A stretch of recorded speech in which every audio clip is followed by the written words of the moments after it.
What is up guys, Andy Forest Runner here, and today we're taking the ATREYU Standard Colourway running shoes out for the speed test and the long run test.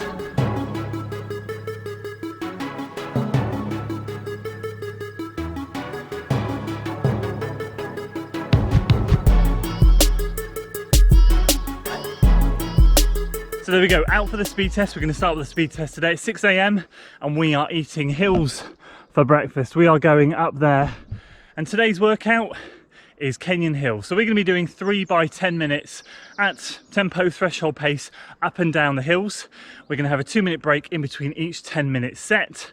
And once we've done the 3 sets, we're going to be heading out back that way onto the flat to do a 2-mile tempo. It's going to be fun. It's going to be a great test for these ATREYU. Obviously the first impressions run we did had a lot of climbing in it. Today is no exception because that is the type of training block that we are in, and we get these shoes to work with what our training is doing. We do not adapt to the shoes. So let's see how versatile these things are. Let's see how the workout goes. It's super early. I've had 3.5 hours sleep. Oh, let's go.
There we go, workout done and dusted in the ATREYUs. Absolutely fantastic workout this morning with Lee. 3 by 10 minutes up and down that hill. 2-mile tempo after that, 6:01 and 6:02 minute mile pace on those last 2 tempos to pick it up to that pace after those hills. I'm so happy. So overall, solid workout, fitness is good. Shoes are coming into their own. They really have broken in, they really have warmed up. And that was absolutely bread and butter for them onto the long run.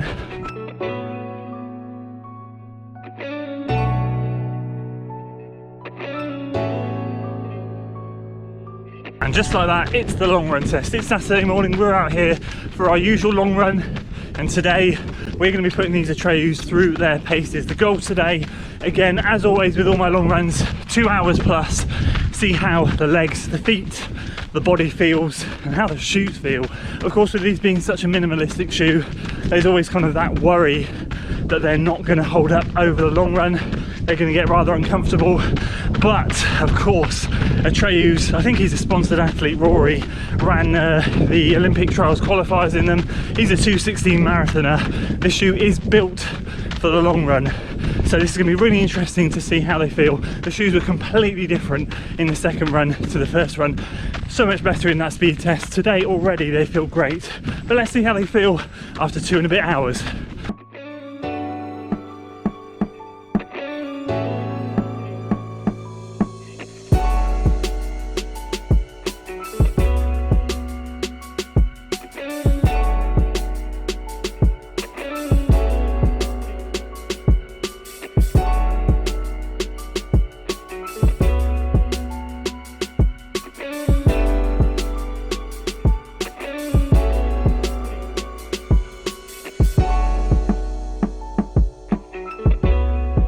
So after the speed test and the long run test, we're now up to 44 miles in this shoe, nearly halfway to the 100-mile mark, which is exciting. We're ploughing in the miles in this shoe. But of course today is all about how this shoe performed on its speed test and its long run test. How did it handle picking up the pace, and how did it handle being out on my feet for over 2 hours? Today we're going to cover all of that, and of course the wrap up for the speed and the long run test. We'll start with the speed test. So the speed test in this shoe, as I said, ended up being a good Kenyan Hill session with some good flat flat 2-mile tempo work done at the end. So basically this shoe got the full testing. It had hills, flats, trails and concrete. Obviously I know it's not a trail shoe, but the trails we use around here are very flat, very buffed out, and I do judge a shoe based on how it can handle the trails. How versatile is it? So we'll start off by that. It is very versatile. I felt very confident running on the trails in this shoe, which is a good thing. Obviously a lot of road shoes that I do test on the very flat buffed out trails, because I know a lot of you guys have similar trails around by you, and of course we can get away with road shoes on those trails, and it just did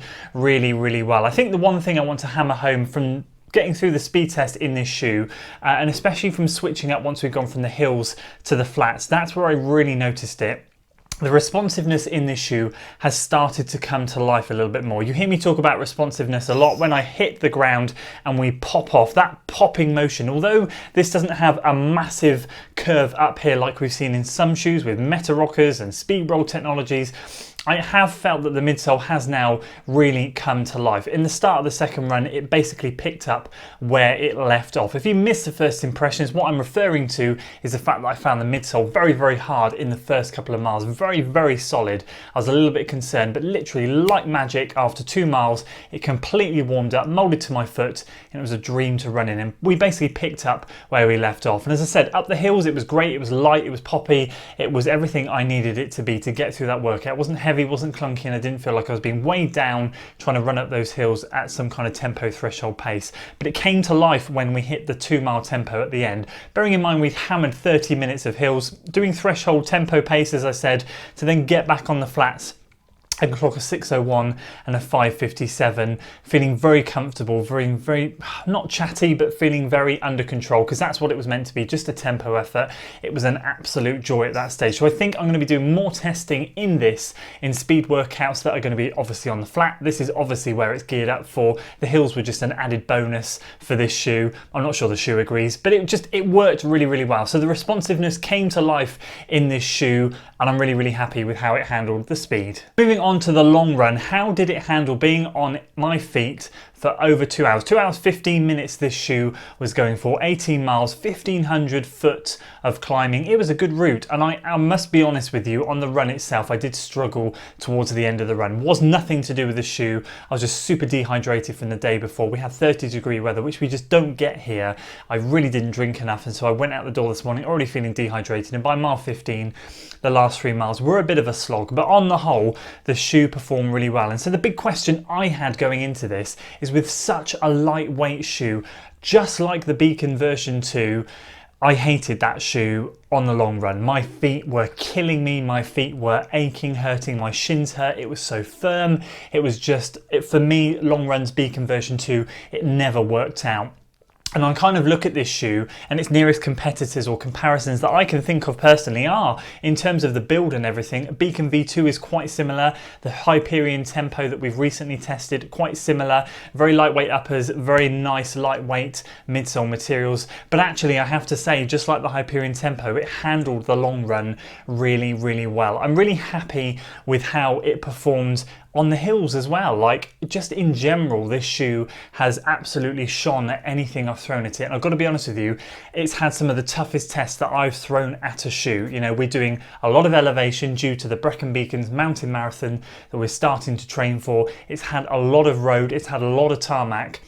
And at 44 miles, it's just holding up really well. There's just one thing that I'm going to be keeping a very close eye on, and that is the wear and tear of the shoe. Naturally, like the Rincon, if you guys remember my review on the Rincon last year, it kind of shed a layer underneath, and aesthetically it looked quite disastrous in the beginning. But then of course it just was literally like shedding a layer of skin, and then it was absolutely fine. And I'm wondering if this thing is going to do the same as well, because at the moment, as you can see, we've got some good kind of shedding of a layer in and around the mid-foot to forefoot area, which is where I strike the ground, and a little bit on the outside of the heel when I was getting sloppy towards the end of the trail run on the hills. Obviously running on hills, that's me, that's my form. I need to work on leaning forward a lot more, so I do get a bit sloppy coming down the hills, and I do tend to heel strike, but on the whole I am a mid-foot striker rolling into the forefoot. And as you can see, there's a little bit of degradation there happening on the bottom, but I mean, that is just a side note.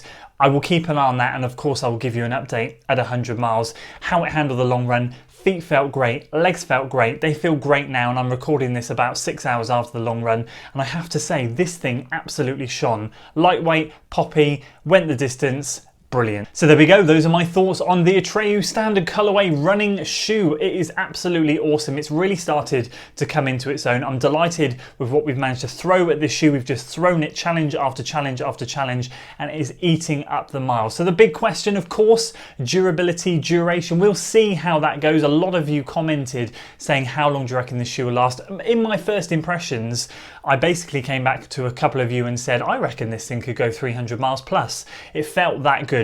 I will revise that answer when we get to 100 miles. I'll see if this is just surface wear or if this is a little bit more and it really starts to eat away. That's the only question mark I have over this shoe. I have to be honest with you, if you sign up for the subscription for this shoe, you're going to be in for a treat. If you get a new one of these every month, I mean, man, it's light, it's poppy, it's responsive, it's everything I look for in a shoe. And right now, if I look through my speed collection, I would be hard picked to overlook this thing. Of course, we've got the endorphin speed that we're going through as well in trying to get that to 100 miles. But to be honest with you, that thing is in a different league, not better or worse, but as in it's a plated shoe, big stack height. It's non-comparable to this shoe. As I said, the comparison really will come the Hyperion Tempo, the Beacon 2, that's kind of where this thing sits in, a little bit of a jack of all trades. And that's how I found this thing, a brilliant jack of all trades shoe. I'm not sure I would do easy runs in this thing, although it can very easy do easy runs because I've got other shoes for that purpose, but everything else I'm not going to hesitate but to pick up this shoe. So watch this space on the durability. Overall though, cracking start for this thing. Can't wait to get it to 100 miles. I will do that as soon as possible. Once we've got the prism and the speed up there, this thing will shortly follow and I will give you a better update then. So I hope you enjoyed today's video, guys. If you did, make sure you give it a like, share it with your friends, subscribe to the channel for weekly running content, and as always, I will see you on the next one. Until then.